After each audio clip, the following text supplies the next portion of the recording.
Good morning friends, welcome to my channel. Friend चलतु आज गोटे रेस्टोरेंट बोले जावा। कौ रेस्टोरेंट से आप वीडियो कंप्लीट कले ही जानीपर। दयाक जमा भी स्किप करेंगे नहीं। चलतु देखिए मुझे कौटिकी जाइली आ कौन कौन खाइली कौन किणिली से आपण पाखे सेयार करची। दयाक वीडियो को फुल देखंतु।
कुआड़े आज सालेपुर आसी हट एंड कोल्ड रेस्टोरेंट को आउ थे आसती एठिकी पूर्व गोटे वीडियो थिला। यहाँ मोर नेक्स्ट वीडियो सन्ध्या बेले टिके मार्केटिंग करार कहला चल जावा हट एंड कोल्ड किसी माने स्नैक्स जिनस खाई आसवा। चलते फ्रेंड्स देखिए हट एंड कोल्ड आम कौन कौन खाइलु। बाप मैं से जो कॉलेज रे पढ़ुला गत 2 वर्ष तले आम आसू प्राय ये टिफिन करके जाऊ। बहुत भल लगे, बढ़िया जगटा। आपण मन थे आसत ये जगह को जे लोकल लोक होते केते बढ़िया लगुच जानीपर।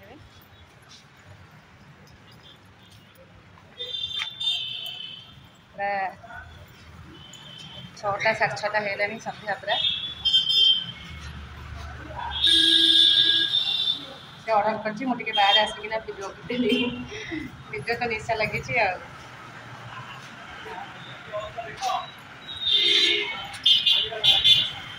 एटा रोडटा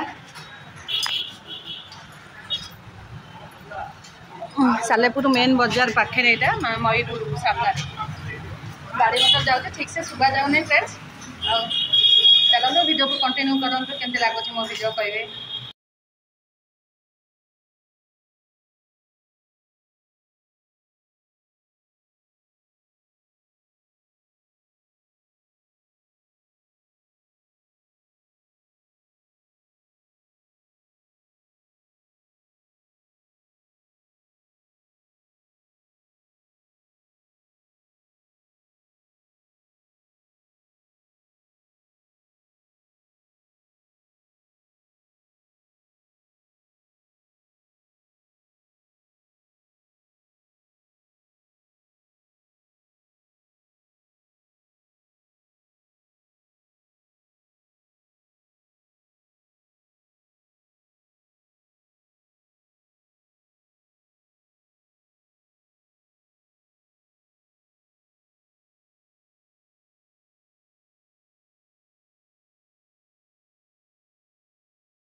फ्रेंड चलतु गोटे चप्पल किणवा कारण पुआ मत कहला मामा चल ते गोटे चप्पल किदेवी जहाँ मुझे गोटे सरप्राइज यहाँ रखी था कि रखी पारि ना। आ देखो मुझे कौ चप्पलटा चॉइस कली आ मो पाद को कौ चप्पलटा मानुची मत कमेंट सेक्शन में निश्चय कहे। आ लास्ट देखिए मुझे कौ चप्पलटा आनिली आ लास्ट में मुझे कहीदे तो आ देखिए कौन मुझे गोटे जुती आनली सब गुड़ाक पिंधिली अवश्य भल लगुला। आ बेसी देखिले जमी आखु क्यारी पशिले मन जहाँ हुए मोर से चप्पल भ्यानिट शाढ़ी माने आ प्रति मोर एत वीकनेस अच्छी जे आपण मैंने भावे नहीं मुझे सबको से मत भल देखा घर को आसले भावी यहीटा आनी होता से होता एमती मो मन तो जहाँ हो लास्ट गोटे चॉइस कर गोटे जुतीटा ही आनली। हौ सांग मैंने कनेक्ट ही रुहतु आउ दयाकोरी जमा भी स्किप करेंगे ना व्यू एमती भी नेचुराली बढ़ू ना आपण मानकर सपोर्ट निहाती आम दरकार से वीडियो को कंटिन्यू करूँ मात्र तो छोट वीडियो दयाकोरी कंटिन्यू करेंगे स्किप जमा भी करेंगे ना। हौ मत कमेंट सेक्शन में सांग मैंने कहे पुणी देखा आप सहित गोटे आउ गोटे वीडियो चलते देखिए मुझे कौ चप्पलटा आनिली।